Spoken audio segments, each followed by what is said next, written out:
Olá, meu amigo e minha amiga. Mais uma vez eu quero agradecer o privilégio de estar tendo contato com você, seja aí na sua casa, onde quer que você esteja. Que Deus continue abençoando o seu lar. Afinal de contas, o nosso lar é o melhor presente que Deus nos deu nessa vida. É a melhor coisa que temos. E talvez a única coisa que nós vamos levar para o céu. Não é assim? Então eu espero que o seu lar continue sendo um pedacinho do céu desse mundo. Porque é isso que Deus espera, é isso que Deus deseja e é isso também que você quer. Quero convidar você a pegar a sua Bíblia junto comigo. Eu vou pegar a minha aqui e você pega a sua aí, num texto curioso da Bíblia. João capítulo 19, verso 25, 26 e 27 é o texto que nós vamos ler. João 19, verso 25, 26 e 27. Claro, antes de lermos a Bíblia, nós vamos orar pedindo a iluminação do Espírito Santo. Querido Deus, muito obrigado porque o Senhor está conosco. Obrigado porque diante de todas as tormentas dessa vida nós podemos levantar os nossos olhos, buscar a Tua face e receber do Senhor o refrigério e o refúgio devido. Nos abençoe ao abrirmos aqui a Tua palavra, que ela fale ao nosso coração, que a nossa mente seja aberta para se conectar com a Tua. E dessa forma, Senhor, a nossa vida possa ser muito melhor, porque o Senhor nos orientou. Nos dá essa graça e essa paz em Cristo. Amém.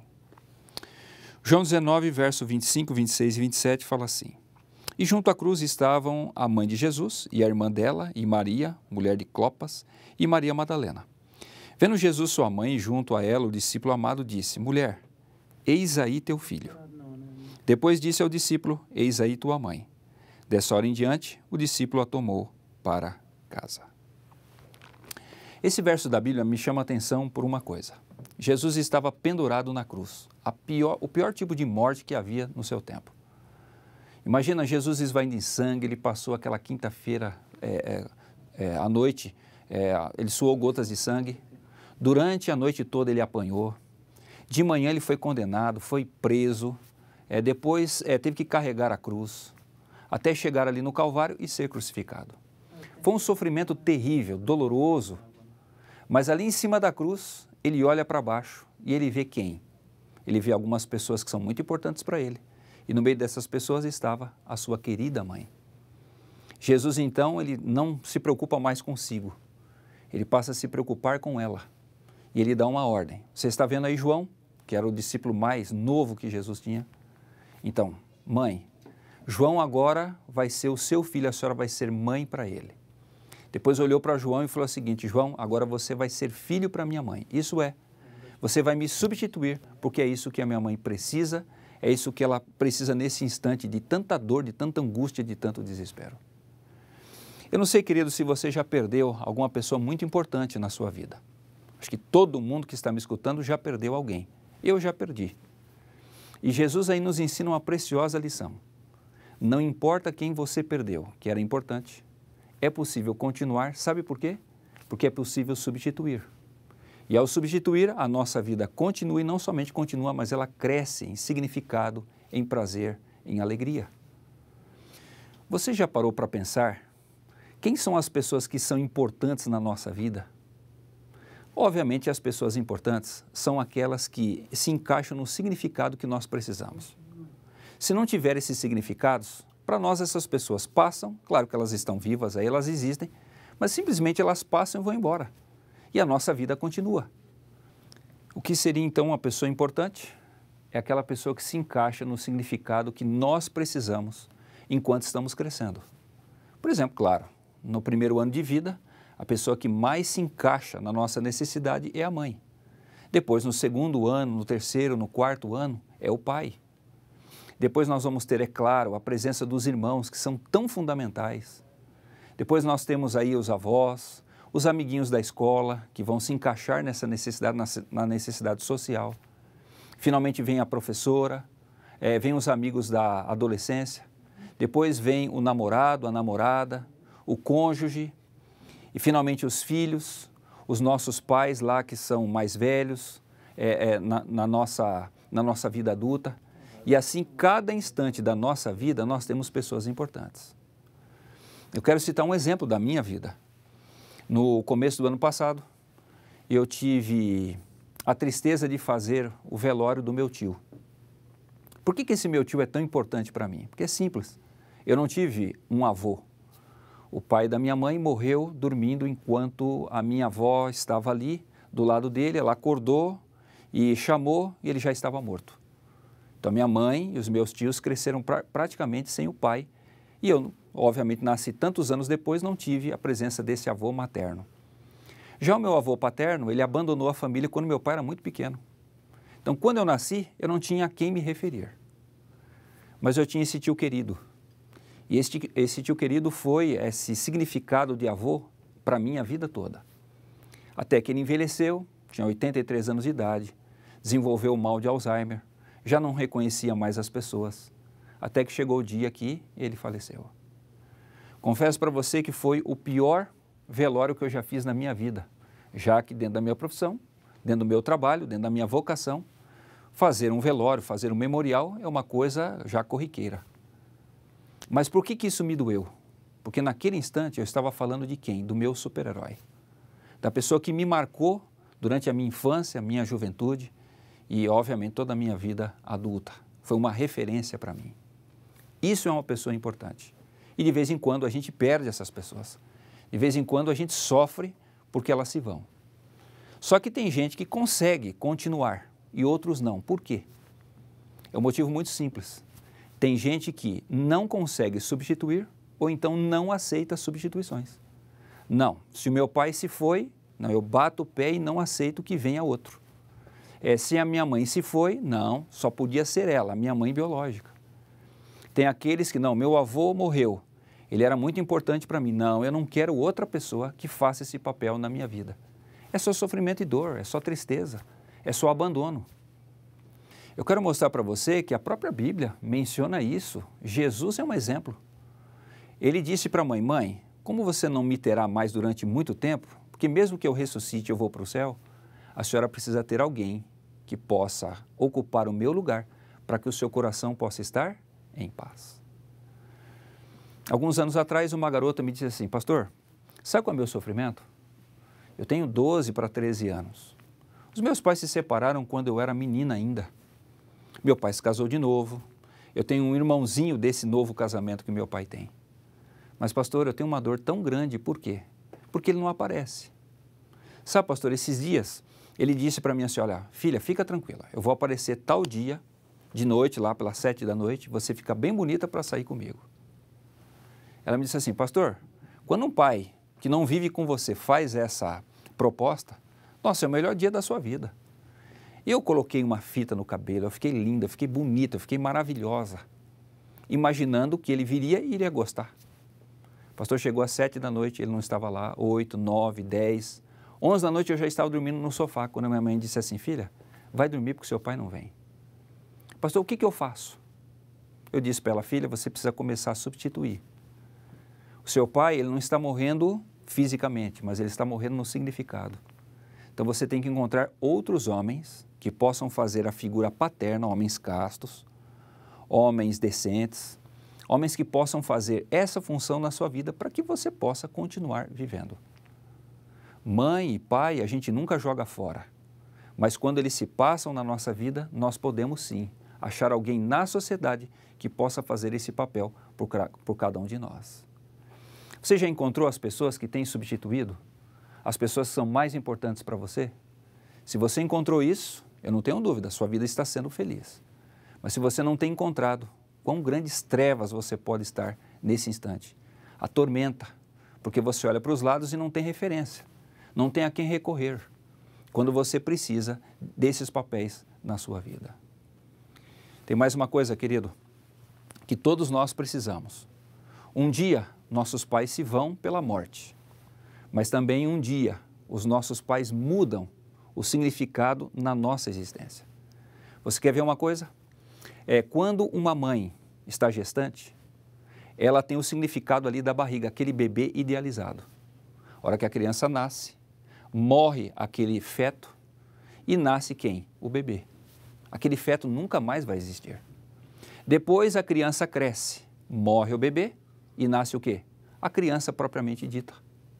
Depois a criança cresce um pouco mais e se torna adolescente. Então morre a criança para nascer o adolescente. Aquela criança não existe mais. Depois de criança, depois do adolescente, vem o jovem e o adulto. Não adianta os pais esperarem, ou sofrerem, ou padecerem. Nossa, mas você era tão bonitinho quando era criança. Simplesmente acabou aquela fase. E a gente tem que prosseguir. Finalmente, na vida adulta, nós temos que entender que nunca mais voltaremos àquela vida que tínhamos. Isso serve tanto para pais como para os filhos. Os pais têm que aceitar que os filhos se transformam. Mas os filhos também têm que perceber que não adianta eu esperar que aquele pai que eu tive na infância, porque aquele pai também não existe mais, já que não existe também aquele filho. Eu creio que está ficando claro para você que o papel da substituição, ele é necessário, ele é fundamental para que a gente possa ser feliz. E aí eu te pergunto, você tem encontrado pessoas que têm feito esse papel para você? Melhor ainda, pais. Quando os nossos significados morrem, nós temos que achar na sociedade pessoas que vão fazer isso para os nossos filhos. Seria bom que nós apontássemos, filho, eu não posso mais ser assim, mas olha só, fulano de tal pode ser para você. Também encontrarmos para nós, pais, pessoas que possam fazer aqueles papéis que a gente precisa. Se eu já tenho filhos adultos e os meus filhos foram viver, eles foram ter a sua vida, já se casaram, então eu posso fazer o quê? Eu posso adotar meninos e meninas que estão na juventude, que estão morando naquela cidade, que estão fazendo a faculdade ali, mas eles não têm mais o pai e a mãe perto. Então eu posso abraçá-los como se fossem meus filhos. Assim o meu coração será consolado pela falta física dos meus filhos biológicos. Você entende? Eu e você precisamos de pessoas na nossa vida, mas nós também precisamos ser pessoas significativas para a vida dos outros. É curioso o seguinte, as crianças, as pessoas nos procuram para esse significado. E quando elas baterem a porta do nosso coração, o nosso coração precisa estar aberto para que a gente possa fazer esse papel. E quando elas estiverem plenas e cheias de significado, elas continuarem suas vidas pela bênção que nós propusemos para a vida delas. Eu quero encerrar contando uma história para que você possa entender a profundidade do que esse tema significa na vida de alguém. Susan tinha 12 anos de idade e naquele sábado a mãe disse assim, filha, vai lá dentro, se troca, porque eu quero te apresentar alguém. Ela já imaginou quem era. A mãe estava namorando com um homem, a mãe já era divorciada há muito tempo, estava namorando com este camarada. E ela já pensou assim, por quê, né? Por que eu tenho que ir lá me trocar? É só ele entrar e falar, olha, sou eu, estou namorando com a sua mãe. E aquela coisa toda. Mas em obediência à mãe, ela o fez. Foi, se arrumou, e assim quando aquele homem de cabelos crespos e um olhar assim terno olhou para ela, ela disse, olá, senhor Cohen, seja bem-vindo ao nosso lar. Alguns dias depois ela descobriu que ele havia pedido a sua mãe em casamento. E o que ela fez? Poxa, então nós vamos ter mais uma pessoa morando aqui em casa. Mas o casamento aconteceu. Conforme os meses se passaram, Susan pensou assim, como que eu devo chamá-lo? Léo, que era o primeiro Leonardo, ou Léo, o primeiro nome dele, ela pensou assim, vai ficar muito íntimo, eu preciso ter um pouco mais de respeito. Mas chamar pelo sobrenome vai ficar muito distante. Chamá-lo de pai, isso eu não posso, porque ele não é meu pai. Do que eu devo chamá-lo? E por um tempo, ela simplesmente não chamou de nada. Ela só dizia, oi, tudo bem, ia para cá, ia para lá e a vida continuava. Só que Léo foi um homem muito esperto. Ele já havia sofrido um pouco na sua vida. Ele era um homem de 50 anos, havia sido criado pelos seus irmãos, porque havia se tornado órfão muito cedo. E por causa disso, o que ele fez? Naquela nova família, ele começou a consertar tudo pela casa, deixar tudo prontinho, bonitinho e tudo consertado. É claro que você, quando vem para uma família dessas, existem muitas expectativas no filho e na esposa. Como é que vai ser? Afinal de contas, ele veio para uma família que já existia e que já estava estruturada. Mas uma coisa, Léo não precisava brigar. Não havia expectativas para um pai. Afinal de contas, o pai deles, o pai de Susan e do seu irmão, era um pai distante, frio, que os havia abandonado. Por causa disso, a vida continuou. Só que Susan entrou naquela fase da adolescência, aquela fase terrível em que você briga com a sua mãe e com o seu pai por qualquer motivo. E as brigas dela com a mãe começaram a se tornar cada vez mais intensas e praticamente todo dia. Num desses dias, Susan saiu brigando, xingando, batendo as portas de casa, desceu as escadas e daqui a pouco, sabe onde ela chegou? Lá no porão. E ao chegar no porão, ela começou a falar. E quem estava lá? Léo, consertando uma porta. Ela falou quase meia hora, jogando todas as palavras que tinha de ódio pela mãe em cima dele. E ele escutou pacientemente. Até que no momento ela fez uma pergunta que o deixou numa encruzilhada. Ela disse assim, olha, depois de tudo que você ouviu, quem está certa? Minha mãe ou eu? Ele só olhou para Susan e disse assim, querida, nem você nem a sua mãe estão certas ou estão erradas. A questão é o seguinte, vocês são muito parecidas. Vocês são mulheres fortes, cheias de vida, vocês sabem o que querem. E é por isso que vocês brigam, porque vocês são parecidas e um temperamento bate de frente ao outro. Mas é justamente por causa disso que eu amo muito sua mãe e admiro você. Léo ainda disse para ela o seguinte, querida, vamos fazer uma coisa, já que você está numa fase dessa, toda vez que você brigar com a sua mãe, faz uma coisa, desce aqui no porão, venha me ajudar. Eu vou ouvir você, você vai me ajudar e a vida continua. Não precisou dizer mais, toda vez que ela brigava com a mãe, ela descia para conversar com o padrasto. Ali eles passavam horas arrumando portas, arrumando as coisas da casa que precisavam ser consertadas. O mais curioso dessa história que Susan conta é o seguinte, chegou o primeiro mês de agosto. Ela, na sexta-feira, foi no centro da cidade, fez uma compra e trouxe para casa. No domingo pela manhã, ela bateu na porta do quarto da mãe. E antes que a mãe dissesse, olha, pode entrar, ou então espere um pouco, ela abriu a porta. Em vez de ir do lado da cama da mãe, ela foi do lado da cama de Léo e disse para ele o seguinte, sente na cama que eu preciso falar sério com você. Ele olhou para ela, sentou na cama e ficou esperando. O que essa menina vai me dizer? Ela simplesmente entregou nas mãos dele um pacote. Ele, curioso, abriu o pacote e a primeira coisa que ele viu era uma gravata. Uma linda gravata azul com alguns peixinhos, um atrás do outro. Depois, tinha lá também uma colônia, um gostoso perfume que ele passou no pescoço e falou assim, querida, muito obrigado, eu adorei o seu presente. Na verdade, eu nunca tinha ganho um presente como esse.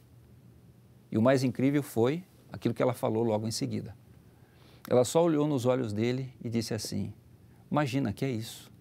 Feliz Dia dos Pais, papai. Susan conta que ela cresceu. O seu irmão também cresceu, se tornaram adultos, foram fazer faculdade, casaram-se, tiveram filhos. Mas o melhor de tudo, quando chegou o dia dela se casar, ela disse o seguinte, olha, não poderia haver uma outra pessoa melhor do que você para entrar na igreja comigo, Léo. Eu faço questão que você entre comigo.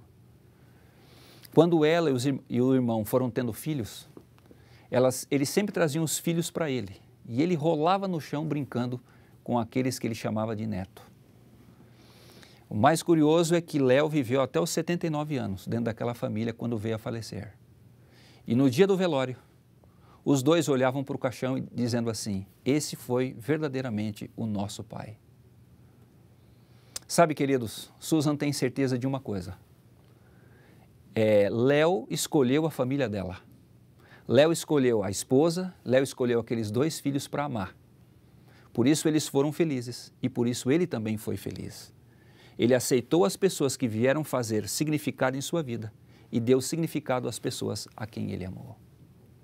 Querido, se a sua vida está vazia no dia de hoje, se você anda meio sem noção, encontre uma pessoa para ser referência para você. Substitua as figuras. Eu não tenho dúvida, Deus vai usar essas pessoas para te colocar no caminho certo e um dia você encontrará paz e tranquilidade à sua existência. Eu gostaria de orar com você agora por isso. Vamos orar juntos?